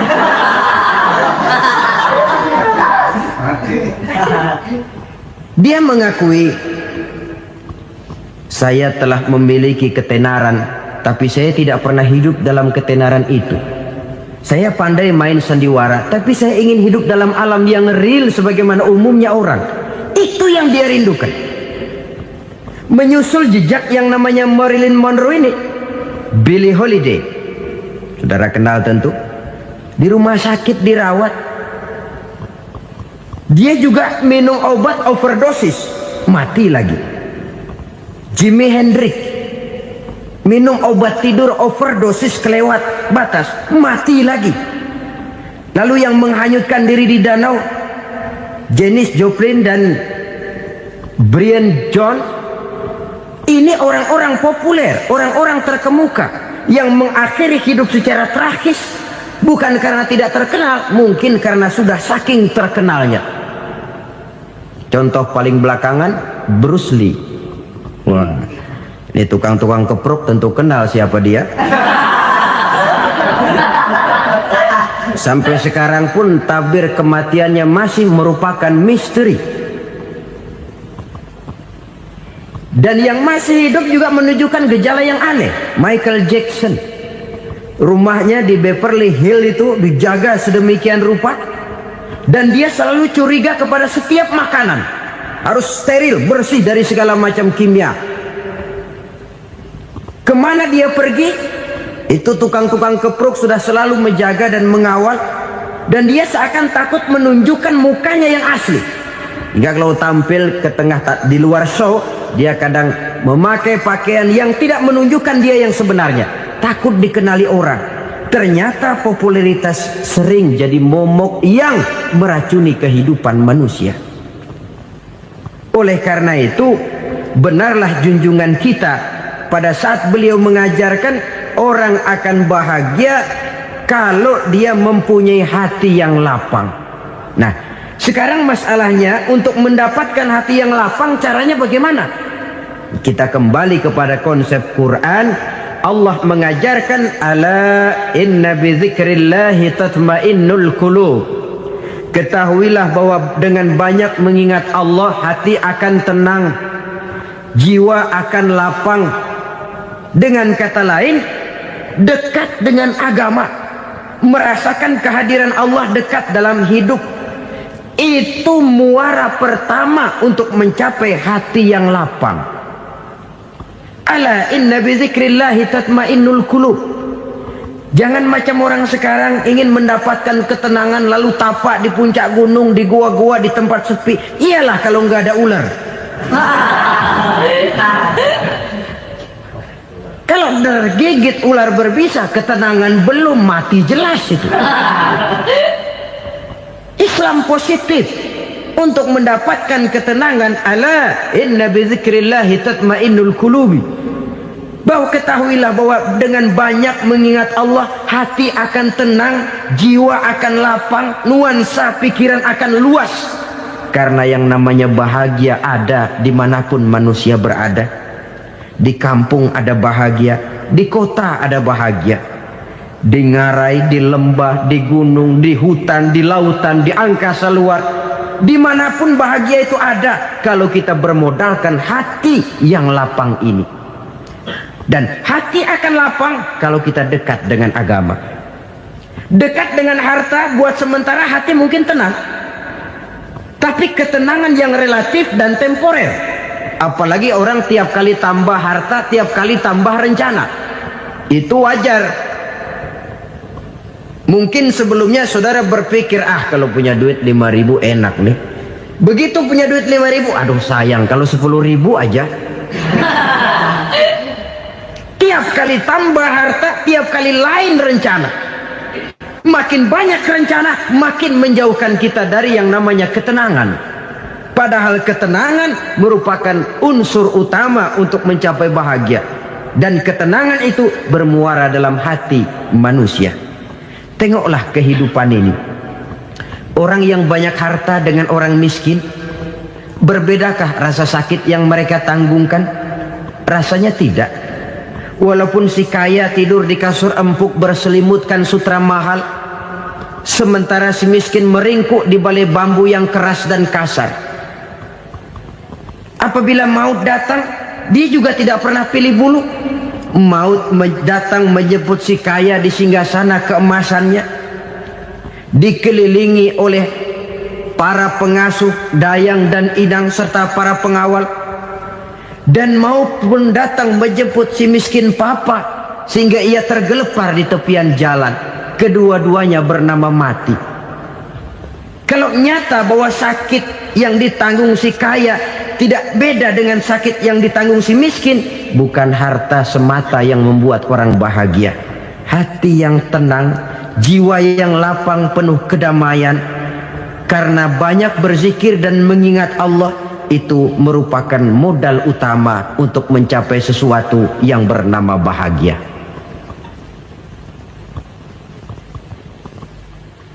Saudara hadirin yang saya hormati, inilah yang pertama dari 4 ciri yang digambarkan oleh Nabi tentang tanda-tanda orang bahagia.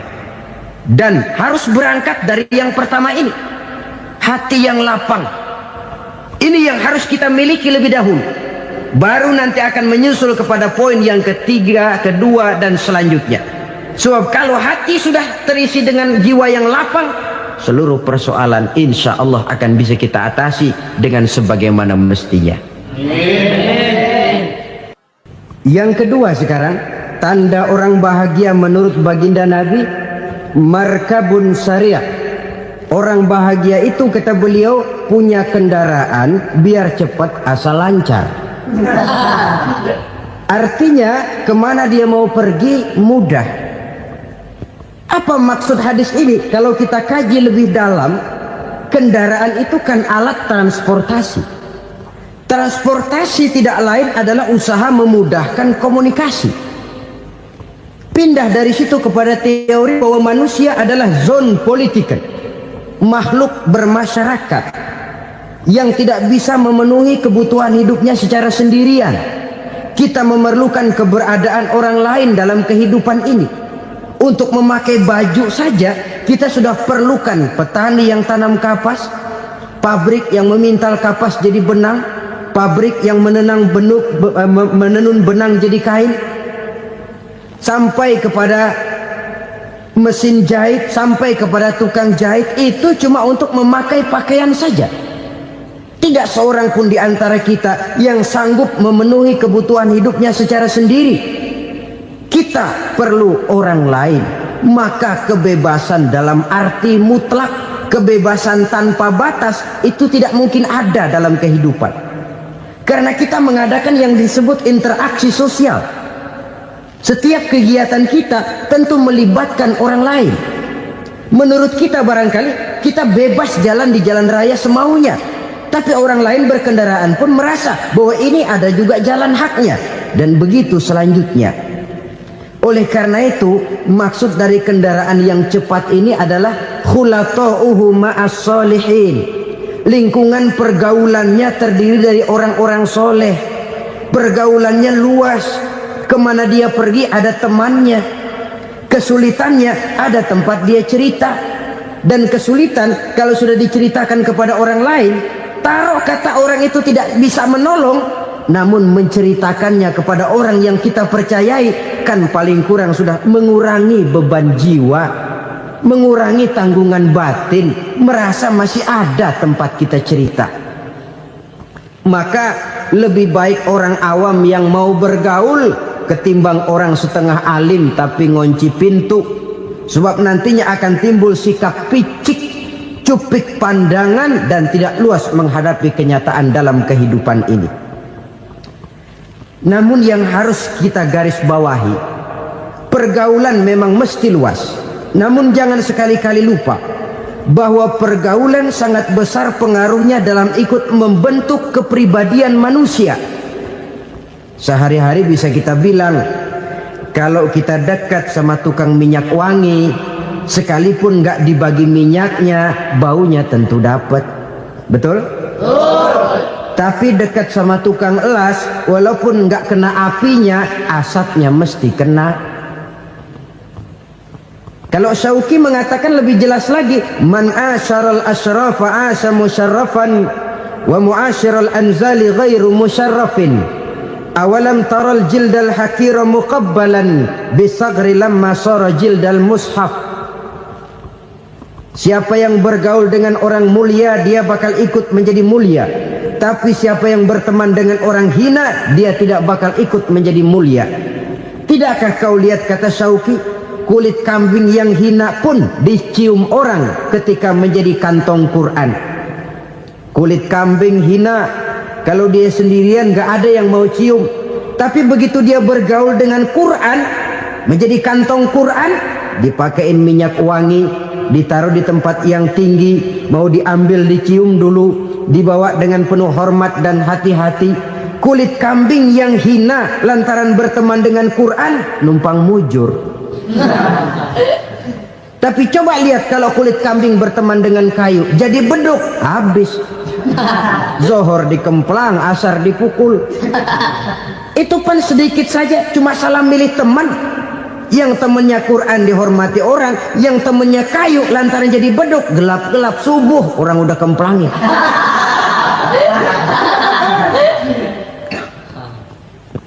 Maka terutama kepada adik-adik remaja yang masih mencari identitas diri, yang ibarat kaset masih kaset kosong, mudah diisi oleh apapun, pandai-pandailah memilih teman dalam bergaul. Karena banyak orang yang tadinya baik-baik, ketika terseret dalam pergaulan dengan orang yang tidak baik, kebaikannya menjadi lentur dan luntur. Tapi berapa banyak bajingan-bajingan tengik, orang-orang yang berlumur noda dan dosa, tiap hari melakukan maksiat, namun bergaul dengan orang yang baik-baik, pada akhirnya sedikit demi sedikit beringsut dan berangsur dia terbiasa mengikuti kebaikan-kebaikan. Saya tekankan ini kepada remaja karena mereka masih mencari identitas diri. Apa yang mereka lihat mereka mau, apa yang mereka dengar mereka ingin tahu. Coba lihat kehidupan remaja. Pulang nonton film Rambo, pengen jadi Rambo, gagah, maunya belekai melulu. Pulang nonton film Superman, pengen bisa terbang. Pulang nonton India, nyanyi melulu. Wajar, mereka masih mencari identitas diri. Saya ini sebenarnya siapa? Lingkungan pergaulan akan membentuk itu. Karena itu pandai-pandailah bergaul, karena ia sangat besar pengaruhnya dalam ikut membentuk kepribadian manusia. Apalagi sifat yang jelek lebih cepat menularnya ketimbang sifat yang baik. Sifat yang baik, watak yang soleh itu lambat sekali untuk menular. Tapi yang tidak baik, kan prosesnya mah kalau remaja biasanya mula-mula dengar. Karena dengar lalu pengen tahu. Karena pengen tahu lalu ngeliatin. Begitu ngeliatin kan pengen nyobain. Setelah nyobain ketagihan. Nah, ini prosesnya. Yang namanya ganja, morfin, narkotik awalnya kan begitu. Mula-mula dengar katanya kalau sudah fly to the sky, sudah melayang ke langit katanya, disitulah puncak kebahagiaan. Mulanya cuma dengar. Karena dengar pengen tahu. Karena pengen tahu lalu ngeliat, kumpul sama orang yang suka ngeganja. Setelah ngeliat, nah pengen ngerasain. Begitu ngerasain enak juga, ketagihan. Kalau sudah ketagihan jadi penyakit kronis, bisa merembet kepada yang lain. Iya, kalau orang tuanya mampu untuk beli morfin, beli ganja. Kalau tidak kan pikirannya ngayap, jemuran siapa ya gue sahabat. Timbullah perbuatan-perbuatan negatif yang bermula dari salah pergaulan. Apalagi buat adik-adik remaja yang tinggal di kota-kota besar, yang pengaruh budaya, pengaruh kesenian, pengaruh struktur kehidupan yang nampak makin individualistis, di mana persaingan tajam, tensi ekonomi tinggi, orang mudah mengalami stres. Pandai-pandailah dalam bergaul, sekali lagi, karena ia sangat besar pengaruhnya dalam ikut membentuk kepribadian manusia.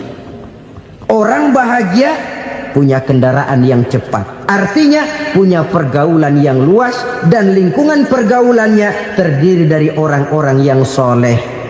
Kemana dia pergi ada teman, kesulitannya ada tempat dia cerita.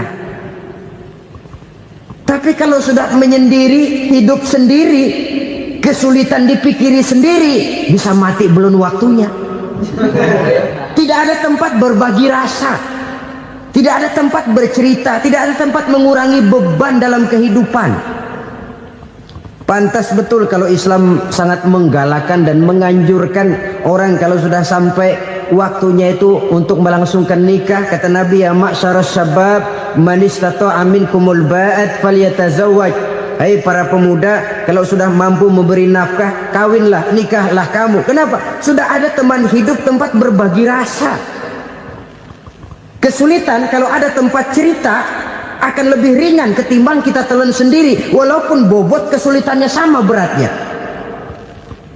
Saudara-saudara kaum muslimin rahimakumullah, inilah ciri yang kedua, punya kendaraan biar cepat asal lancar. Kemana kita mau pergi gampang. Dengan kata lain, setelah hati yang luas, pergaulan yang luas. Dua. Yang ketiga sekarang, tanda orang bahagia itu menurut Nabi, misbahun mudhi'un, punya lampu yang terang. Oh, itu enggak problem. Sekarang sudah zamannya listrik masuk desa, Pak. Lampu sudah terang semua. Betul, kalau itu yang dimaksud. Tapi tidak cuma itu. Karena lampu yang dimaksud di sini, lampu yang akan menerangi seluruh perjalanan hidup. Dan perjalanan hidup itu sudah dimulai sejak kita terlahir ke alam ini sampai masuk ke alam barzah, kumpul di padang mahsyar sampai ke akhirat. Lampu yang menerangi itu yang diperlukan. Kalau lampu, katakanlah yang paling top sekarang kan lampu jenis Mercury. Taruhlah itu di rumah kita, dia cuma menerangi rumah kita, menerangi hati pun tidak sanggup. Bila kita masuk ke alam barzah, alam kubur, sanggupkah si Mercury yang begitu terang menerangi alam barzah kita? Tidak sanggup lagi. Sanggupkah lampu yang ratusan watt, bahkan puluhan ribu watt menerangi kehidupan di padang mahsyar? Tidak akan sanggup lagi. Kalau demikian, yang dimaksud lampu yang terang di sini apa? Tidak lain amal soleh, kebajikan yang kita lakukan dalam hidup. Itu yang akan jadi lampu penerang. Di dunia nama kita akan terang, jasad kita boleh hancur terkubur tanah, tapi nama kita akan dikenang orang. Begitulah kalau orang meninggalkan kebajikan dalam hidup seperti sekarang. Ribuan orang tiap saat berziarah ke kubur Imam Syafi'i, ke kubur Imam Malik, ke kubur Imam Ghazali, ke kubur orang yang baik-baik, orang yang soleh-soleh. Kebajikannya yang ditinggalkan, yang mengukir namanya dengan tinta emas. Sehingga saudara sudah terbaring di alam kubur, orang lewat, Allah, ini kuburannya Fulan bin Fulan, dulu ini kebaikannya Masya Allah, saya ikut merasakan. Mari kita mampir sebentar, kita Fatihah, mohon disampaikan Allah pahalanya kepada almarhum. Al-Fatihah. Itu kalau orang baik-baik. Lalu saudara tanya, Pak, orang mati dikirimin Fatihah apa nyampe pahalanya? Saya jawab, kalau saudara nggak percaya, mati dulu dah. Nanti saya Fatihain, tungguin di sana. Umpama nggak sampai, balik lagi kemari. Sekarang ini kan maunya otak-otakan saja. Kalau nggak masuk otak, nggak percaya. Padahal alam gaib itu nggak bisa diotak-otakin. Sama saja dengan saudara pernah dengar cerita kapal tanpa emas tenggelam kan? Pernah nggak? Di mana? Ya, di laut Masalembo.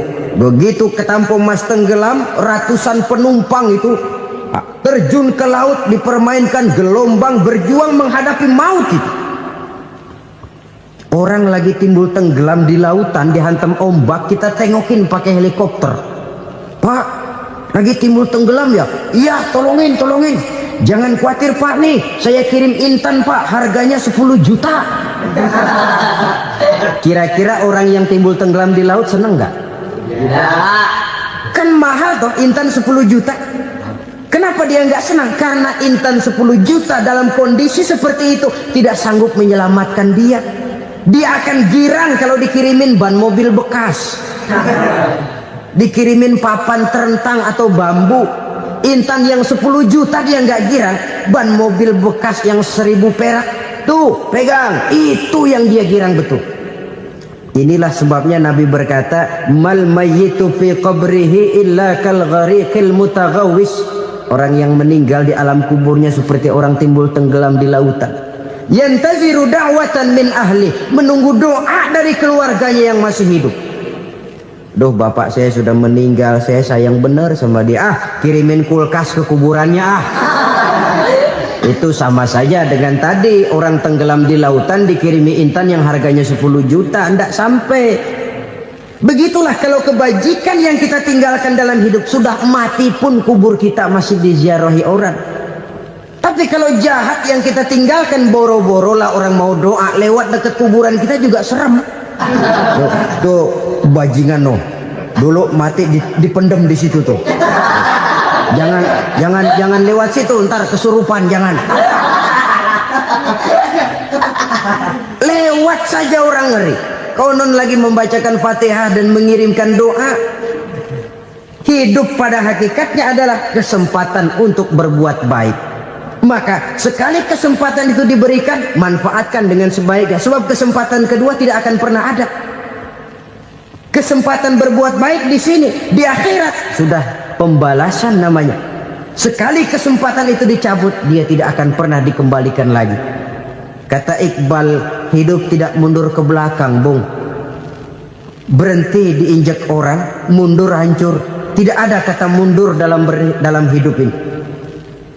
Berhenti diinjak orang, mundur kecebur. Tidak ada kata lain, harus maju dalam kehidupan dalam artian yang positif. Hidup adalah kesempatan untuk mengumpulkan kebajikan yang sebanyak-banyaknya. Di situ nilai daripada manusia.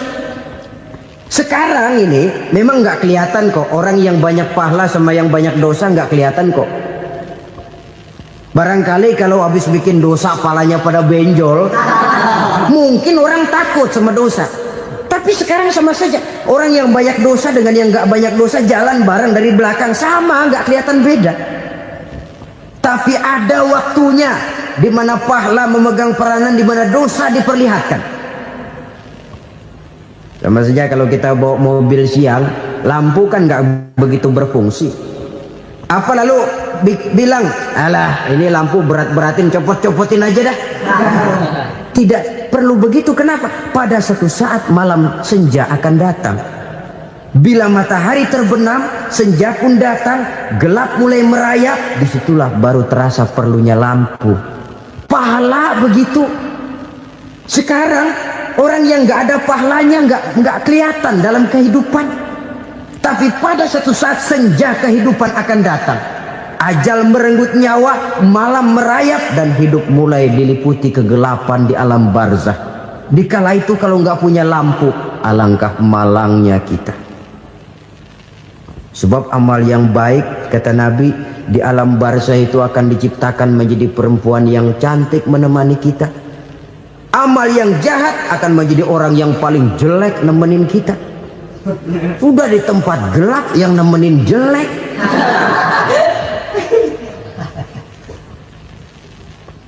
Kaum muslimin rahimakumullah. Kalau demikian masalahnya, tergantunglah kita pandai memanfaatkan waktu. Al-waktu kasaif, waktu itu cepat sekali. Yang namanya waktu itu tahu-tahu. Tahu-tahu udah tahun 87. Tahu-tahu udah begitu. Tahu-tahu yang kemarin anak-anak, sekarang udah pada punya anak. Tahu-tahu saja itu. Begitu cepat waktu berlalu. Kalau tidaklah pandai kita memanfaatkannya, akan